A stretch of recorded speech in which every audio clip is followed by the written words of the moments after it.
एक बॉडीगार्ड था और वो मशहूर अभिनेत्री पिंकी की सुरक्षा करता था। एक दिन अचानक प्रिंस ने देखा कि दूर से एक स्नाइपर पिंकी पर निशाना लगाए बैठा है।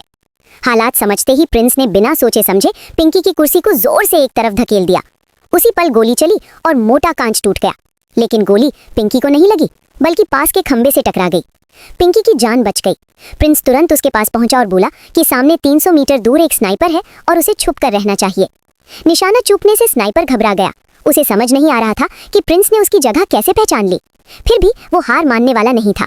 उसने ज्यादा खतरनाक हथियार लगा लिया ताकि इस बार कोई बच ना पाए। प्रिंस को अंदाजा था कि हमला दोबारा होगा।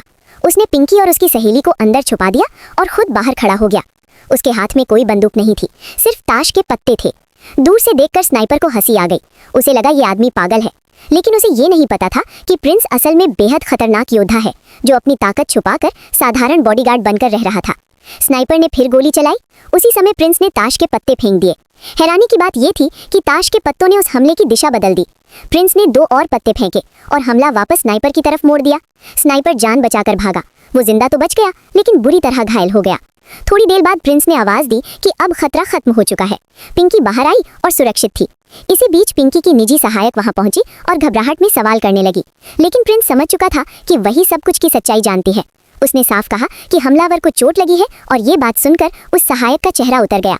तभी प्रिंस को यकीन हो गया कि असली गुनहगार सामने खड़ा है।